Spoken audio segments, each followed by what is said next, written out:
Assalamu alaikum. Students, welcome to my YouTube channel, Knowledge for Students. And today we are here with class number 8. So in today's class, we are going to learn about can model. आज की class के अंदर हम ये चीज़ सीखेंगे कि can जो modal verb है, इसको कब, कहाँ और कैसे इस्तेमाल किया जाता है. लेकिन स्टूडेंट्स, अगर आप लोगों ने अभी तक मेरे YouTube चैनल को सब्सक्राइब नहीं किया तो प्लीज़ सब्सक्राइब के बटन पर क्लिक कर दें और साथ ही बेल आइकन पर क्लिक कर दें ताकि आपको हर नई आने वाली वीडियो का नोटिफिकेशन मिलता रहे. और प्लीज़ अगर आप इन वीडियो से कुछ सीख रहे हैं तो अपने दोस्तों के साथ और दूसरे लोगों के साथ भी इसको शेयर करें ताकि बाकी भी इससे फ़ायदा उठा सकें. तो चलें आए स्टार्ट करते हैं. स्टूडेंट्स, सबसे पहले हम ये चीज़ अंडरस्टैंड करेंगे कि जो कैन का इस्तेमाल है वो किस मकसद के लिए होता है. फिर ये चीज़ देखेंगे कि उर्दू जुमलों में इसकी पहचान क्या है और फिर ये देखेंगे कि इसकी स्ट्रक्चर क्या है. Okay, so it is used to express ability, possibility and permission in the present. यानी कि इसका इस्तेमाल किया जाता है बयान करने के लिए ability को, possibility को and permission को in the present मौजूदा वक्त में. तो यानी कि तीन चीजें बयान करने के लिए इसका इस्तेमाल किया जाता है. The first thing is ability. So first of all we need to understand that what is ability. तो सबसे पहले हमें ये अंडरस्टैंड करना है कि यार ये ability होती क्या है. Ability कहा जाता है काबिलियत को या सलाहियत को. यानी कि कोई भी काम जो काम आप कर सकते हैं, यानी कि जो काम करने की आपके अंदर अहलियत है, उस चीज़ को एबिलिटी कहा जाता है. तो यानी कि सबसे पहली जो चीज़ है जिस मकसद के लिए कैन का इस्तेमाल किया जाता है वो है एबिलिटी. यानी कि एबिलिटी को बयान करने के लिए. मिसाल के तौर पे मैं कहता हूँ कि जी मैं क्रिकेट खेल सकता हूँ तो ये मेरी एबिलिटी है. मैं इंग्लिश पढ़ा सकता हूँ तो ये मेरी एबिलिटी है या ये मेरी काबिलियत है. इसी तरह से आप गाड़ी चला सकते हैं तो ये आपकी एबिलिटी है. तो एबिलिटी कहा जाता है कोई भी ऐसा काम जो आप कर सकते हैं जिसको करने की सलाहियत आपके अंदर मौजूद है, वो आपकी एबिलिटी है. तो सबसे पहली चीज़ कि इसका इस्तेमाल जो किया जाता है, इट इज़ यूज्ड, ये इस्तेमाल किया जाता है टू एक्सप्रेस, बयान करने के लिए एबिलिटी, काबिलियत को. तो जो काबिलियत है वो जो भी काम हम कर सकते हैं वो हमारी एबिलिटी है. सेकंड नंबर पे आ रही है हमारी पॉसिबिलिटी. अब पॉसिबिलिटी कहा जाता है बेसिकली इम्कानियत को. इम्कानियत मीन कि वो काम जिसके होने के या जिसको करने के चांसेस हों. ओके, इम्कान हो.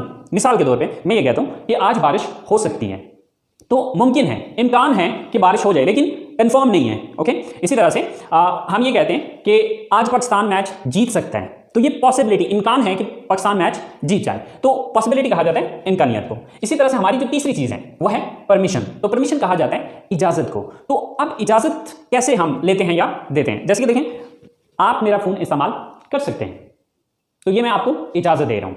ठीक है. इसी तरह से मैं ये कहता हूँ कि क्या मैं यहाँ पर बैठ सकता हूँ, तो ये क्या है, ये मैं इजाजत तलब कर रहा हूं. ठीक है. तो यानी कि कैन का जो इस्तेमाल किया जाता है वो तीन पर्पसेस के लिए. ठीक है. It is used to express ability, possibility and permission in the present. ये मौजूदा वक्त में किसी की एबिलिटी को बयान करने के लिए, पॉसिबिलिटी को बयान करने के लिए या फिर परमिशन को बयान करने के लिए मौजूदा वक्त में इसका इस्तेमाल किया जाता है. अब देखिए कि हमें ये चीज़ अंडरस्टैंड करनी है कि उर्दू जुमलों के आखिर में इसकी पहचान क्या होगी. तो उर्दू जुमलों के आखिर में सकता हूं, सकता है, सकती है और सकते हैं वगैरह आता है. ठीक है. तो यानी कि उर्दू जुमले में जब भी आप ये देखते हैं कि अब मैं ये कर सकता हूं, आप वो ऐसा कर सकते हो, हम ऐसा कर सकते हैं, लाइक इन तमाम जुमलों के आखिर में सकता है, सकती है और सकते हैं वगैरह आते हैं. अच्छा, अब देखिए ये स्ट्रक्चर हमारी पिछली स्ट्रक्चर है जो कि हम शुरू से पढ़ते आ रहे हैं. ठीक है. Subject plus verb plus object. अब अगर आप कैन मॉडल में और इस स्ट्रक्चर में डिफरेंस देखें तो आपको सिर्फ एक लफ्ज का फर्क नजर आएगा. देखिए, यहां पर भी सब्जेक्ट आ रहा है, ऊपर भी सब्जेक्ट था. यहां पर हमने सब्जेक्ट के बाद इजाफा किया कैन का. ओके, यहां पर भी वर्ब आ रहा है, यहां पर भी वर्ब आ रहा है, यहां पर भी ऑब्जेक्ट आ रहा है, यहां पर भी ऑब्जेक्ट आ रहा है. तो देखिए कि अगर हम ये वाली मतलब ये सेंटेंस अगर हम बना सकते हैं तो फिर हमारे लिए ये सेंटेंस बनाना कोई प्रॉब्लम नहीं है. सिर्फ करना ये है कि कैन के बाद हमने सब्जेक्ट के बाद हमने कैन को लगा देना. That's it. अच्छा, अब मैंने एक स्ट्रक्चर हमने लास्ट टाइम भी डिस्कस की थी कि हम आने वाली क्लासेस में किस तरह के स्ट्रक्चर को डिस्कस करेंगे. तो देखिए, जो हमारी नेक्स्ट आज से स्ट्रक्चर्स होंगी वो ये हैं subject plus V plus can plus V first form. अब वी फर्स्ट फॉर्म जो है ये मैंने वर्ब की जगह पे लिखा है. देखिए, फर्स्ट फॉर्म की जगह सेकंड फॉर्म, थर्ड फॉर्म या आईएनजी फॉर्म भी आ सकता है. और यहां पर ऑब्जेक्ट की बजाय जो है वो मैं ब्लैंक दे रहा हूं. तो आपने ये चीज समझ आनी है कि ये जो ब्लैंक है ये ऑब्जेक्ट के लिए ही दी हुई है. ठीक है. तो हमारी स्ट्रक्चर क्या है, subject plus can plus verb first form plus object. Okay. तो चलें इसकी कुछ सेंटेंसेस बना के देखते हैं. सो स्टूडेंट्स, ये हमारी मेन स्ट्रक्चर है. अगर आप इस मेन स्ट्रक्चर को समझ जाते हैं तो सेंटेंस बनाना आपके लिए कोई बड़ी बात नहीं है या कोई प्रॉब्लम नहीं है. तो चलिए, ये हमने 5 सेंटेंसेस लिखे हैं जिसमें एबिलिटी भी है, पॉसिबिलिटी भी है और परमिशंस भी हैं. तो देखें, मैं इंग्लिश बोल सकता हूं. तो अब इस सेंटेंस को जब हम इंग्लिश में लेके जाएंगे तो सबसे पहले हम देखेंगे सब्जेक्ट मैं, I, then can, I can, verb first form. अब वर्ब क्या है यहाँ पे, बोलना, स्पीक. I can speak. क्या चीज बोल सकते हैं, English. I can speak English. So sentence हमारा पूरा हो चुका है. हम खाना पका सकते हैं, तो सब्जेक्ट कौन है? हम, we, then can, we can, then verb, काम कौन सा है? पकाना, कुक, वी कैन कुक। क्या चीज पकाने की बात हो रही है? खाने की, the food, we can cook the food, हम खाना पका सकते हैं। आप मेरा फोन इस्तेमाल कर सकते हैं। अब ये जो ऊपर की दो सेंटेंसेस थे ये एबिलिटी को बयान कर रहे हैं। जो हमारा थर्ड सेंटेंस है वो परमिशन को जाहिर कर रहा है। आप मेरा फोन इस्तेमाल कर सकते हैं, ये काम कौन कर सकते हैं? आप, you, then can, then verb first form, काम कौन सा यहां पे? इस्तेमाल करना, you can use, you can use.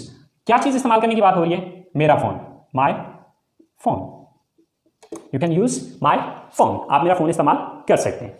वो कॉलेज आ सकते हैं। अब ये सेंटेंस जो है ये पॉसिबिलिटी को शो कर रहा है।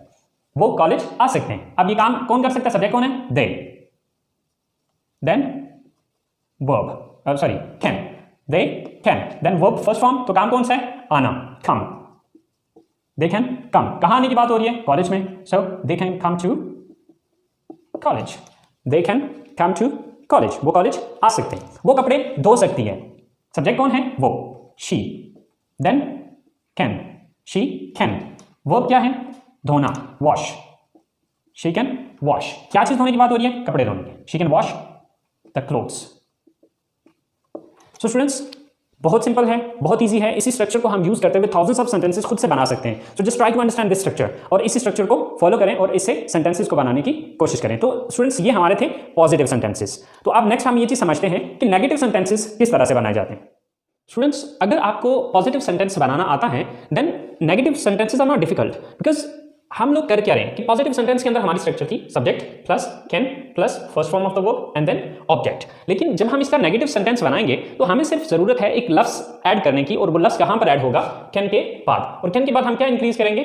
Not, can not. और इसका शॉर्टकट जब हम बोलने में आते हैं, जब हम स्पीकिंग कर रहे होते हैं, तो हम उसका शॉर्टकट यूज करते हैं और वो है कांट। ओके, बाकी सारा सेंटेंस वही है जो कि हम पीछे इस्तेमाल कर चुके हैं। सो मिसाल के तौर पे हम कॉलेज नहीं आ सकते हैं, तो सब्जेक्ट कौन है? हम, वी, देन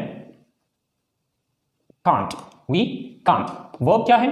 आना, come, we can't come to college today, we can't come to college today, आज हम कॉलेज नहीं आ सकते हैं। आप इंग्लिश नहीं बोल सकते हैं, सब्जेक्ट कौन है? यू, देन कैन नॉट या कांट, यू कांट। अब देखें वर्ब क्या है? बोलना, स्पीक, यू कांट स्पीक, क्या बोलने की बात हो रही है? English, you can't speak English, आप इंग्लिश नहीं बोल सकते हैं। वो खाना नहीं पका सकती, सब्जेक्ट कौन है? वो, she, then can't, then verb क्या है? पकाना, कुक, शी कांट कुक, क्या नहीं पका सकती है? खाना, the food, she can't cook the food, वो खाना नहीं पका सकती है। आसिम गाड़ी नहीं चला सकता है, सो सब्जेक्ट कौन है? Asim, then can't, Asim can't, then verb क्या है यहाँ पे? गाड़ी चलाना, ड्राइव, आसिम कांट ड्राइव, किस चीज पर चलाने की बात हो रही है? गाड़ी को, the car, Asim can't drive the car. So students, आपने देखा होगा कि हमने जो पिछले पॉजिटिव सेंटेंसेस बनाए थे, अब पॉजिटिव सेंटेंसेस के अंदर और नेगेटिव सेंटेंसेस के अंदर जो फर्क है वो सिर्फ नॉट का आ रहा है। यानी कि वहां पर हम पहले कैन यूज कर रहे थे, अब कांट या कैन नॉट यूज कर रहे हैं। अगर आप फुल फॉर्म में यूज करेंगे, लेकिन गाइस एक चीज आपने याद रखनी है कि राइटिंग के अंदर हमेशा पूरा लफ्ज ही आता है, ठीक है? आपने राइटिंग के अंदर कांट नहीं लिखना है, राइटिंग के अंदर आप पूरा कैन नॉट ही लिखेंगे, लेकिन स्पीकिंग के अंदर आपने कांट यूज करना है। सो अब हम इसकी तीसरी टाइप पढ़ते हैं सेंटेंसेस की, इंटरोगेटिव सेंटेंसेस, यानी कि हमें किसी से सवाल भी तो करना पड़ सकता है। तो जब हम इंटरोगेटिव सेंटेंसेस बनाएंगे तो उस सूरत में हम क्या चेंज करेंगे, उसके लिए एक छोटा सा रूल आपको पहले भी पिछली क्लासेस के अंदर मैंने आपको बताया था कि नेगेटिव सेंटेंसेस के अंदर ये चीज देखा करें कि किस लफ्ज के बाद हमने नॉट लगाया, जिस लफ्ज के बाद नॉट लगाया हुआ उसी लफ्ज को उठा के जुमले के शुरू में ले आए तो वो इंटरोगेटिव बन जाएगा। जैसे कि यहाँ पर हमने जो नॉट यूज किया था वो किसके बाद किया था? कैन के बाद नॉट यूज किया था, तो इसी कैन को उठा के जुमले के शुरू में हम लगाएंगे तो वो इंटरोगेटिव बन जाएगा या सवाल बन जाएगा। तो चलें देखते हैं स्टूडेंट्स, इंटरोगेटिव सेंटेंसेस की जो स्ट्रक्चर है, सबसे पहले can, then subject, then first form of the verb and then object या other word. So students, last पे इसके क्वेश्चन मार्क दिया जाएगा क्योंकि ये सवाल है। सो अब जैसे कि हमारे पास 4 सेंटेंसेस देखे हुए हैं, क्या हम यहाँ बैठ सकते हैं? So first of all can, then subject, subject कौन है यहाँ पे? हम, वी, कैन वी, वर्ब क्या है? बैठना, एक्शन कौन सा है? बैठना, so can we sit, then other word क्या है यहाँ पे? यहाँ, so can we sit here, यहाँ की इंग्लिश क्या है? Here, can we sit here, क्या हम यहाँ बैठ सकते हैं? नेक्स्ट सेंटेंस है क्या आप मुझे फोन कर सकते हैं। So first of all can, then subject क्या है आप, you, can you, then verb क्या है फोन करना, कॉल, कैन यू कॉल। अब किसको फोन करना है, ऑब्जेक्ट क्या है यहां पे, मुझे, me, can you call me, क्या आप मुझे फोन कर सकते हैं। Same like that third sentence है क्या वो आपकी मदद कर सकते हैं। So first of all can, then subject क्या है वो, can they, then first form of the verb क्या है यहां पे, एक्शन कौन सा है, मदद करना, हेल्प, कैन दे हेल्प, किसकी मदद करने की बात हो रही है, आपकी। सो आपकी इंग्लिश क्या है, you, can they help you, can they help you, क्या वो आपकी मदद कर सकते हैं। इसी तरह से लास्ट सेंटेंस है क्या मैं आपका कंप्यूटर इस्तेमाल कर सकता हूं। सो सबसे पहले कैन, देन सब्जेक्ट क्या है, इस्तेमाल करने वाला कौन है, किसने इस्तेमाल करना है, मैंने, आई, कैन आई, वर्ब क्या है, इस्तेमाल करना, यूज, कैन आई यूज, किसको इस्तेमाल करना है, आपका computer, your computer. So can I use your computer, क्या मैं आपका कंप्यूटर इस्तेमाल कर सकता हूं। सो स्टूडेंट्स देखिए कि कितना आसान है, जस्ट एक एक लफ्ज की रद्दोबदल करनी है, आगे पीछे करना है और वो इंटरोगेटिव बन जाएगा। तो अब इसके बाद हम जरा तीनों सेंटेंसेस को, पॉजिटिव, नेगेटिव और इंटरोगेटिव सेंटेंस को आपस में कंपेयर करके देखते हैं कि इनको जब हम इकट्ठे लिखेंगे तो क्या डिफरेंस क्या आ रहा है। तो चलिए स्टूडेंट्स देखते हैं। स्टूडेंट्स हमारे पास ये तीन सेंटेंसेस हैं जिसमें जो फर्स्ट सेंटेंस है वो पॉजिटिव है, देन नेगेटिव है एंड देन उसी का इंट्रोगेटिव है। अब देखिए आप चाहे बना सकते हैं, ये पॉजिटिव है, आप चाहे नहीं बना सकते हैं, ये नेगेटिव है, क्या आप चाहे बना सकते हैं, ये इंट्रोगेटिव है। तो देखिए कि इंग्लिश में जिस तरह उर्दू में अगर आप देखें तो यहाँ पर सिर्फ नहीं का इजाफा किया और यहाँ पर शुरू में क्या लगाया, ठीक है। तो इसी तरह से इंग्लिश में भी छोटे मोटे चेंजेस हैं, कोई बड़ा चेंज नहीं है। आप चाहे बना सकते हैं, you can make tea, you can make tea, आप चाहे बना सकते हैं। आप चाहे नहीं बना सकते, अगर मैं ये बात कहना चाहूं then you can't make tea. तो इन दोनों सेंटेंसेस में अगर आप फर्क देखें तो यहां पर मैंने कैन यूज किया और यहां पर मैंने कांट यूज किया। तो कांट जो है ये कैन नॉट का शॉर्टकट है, ओके। सो इसी तरह से, क्योंकि यहां पर नॉट यूज करने का मकसद ये था कि यहां पर उर्दू में नहीं का लफ्ज आया। सो इसी तरह से जब मैं इसका सवाल बनाऊंगा तो ये कैन जो है, क्योंकि मैंने आपको एक फार्मूला बताया था कि जब भी आपको नेगेटिव बनाते हैं तो नेगेटिव में देखें किस लफ्ज के बाद नॉट लगाए। तो यहां पर नॉट हमने किसके बाद लगाया था, कैन के बाद, तो इस कैन को उठा के शुरू में लें, बाकी सेंटेंस वही रहेगा। So can you make tea. So अब यहां पर इन तीनों सेंटेंसेस को आपस में आप कंपेयर करके देखें कि क्या फर्क क्या आ रहा है। यहां पर you can make tea, you can't make tea, तो यहां पर फर्क इन दोनों सेंटेंसेस में सिर्फ कांट का आया। और इस तीसरे सेंटेंस के अंदर हमने सिर्फ इतना किया कि इस कैन को उठा के शुरू में ले गए और ये नॉट खत्म कर दिया, तो ये सवालिया जुमला बन गया। तो स्टूडेंट्स आई होप सो कि आपको कैन मॉडल का यूज समझ में आ गया होगा, इसके पॉजिटिव सेंटेंस किस तरह से बनाए जाते हैं, नेगेटिव सेंटेंस किस तरह से बनता है और इंट्रोगेटिव किस तरह से बनता है। आई होप सो आप लोगों को इस बात की समझ आ गई होगी। सो स्टूडेंट्स इसको ट्राई कीजिएगा, इसको प्रैक्टिस कीजिएगा। इंशाल्लाह जिंदगी रही तो आप लोगों से अगले लेसन के साथ नेक्स्ट मुलाकात होगी। टेक केयर, अल्लाह हाफिज़।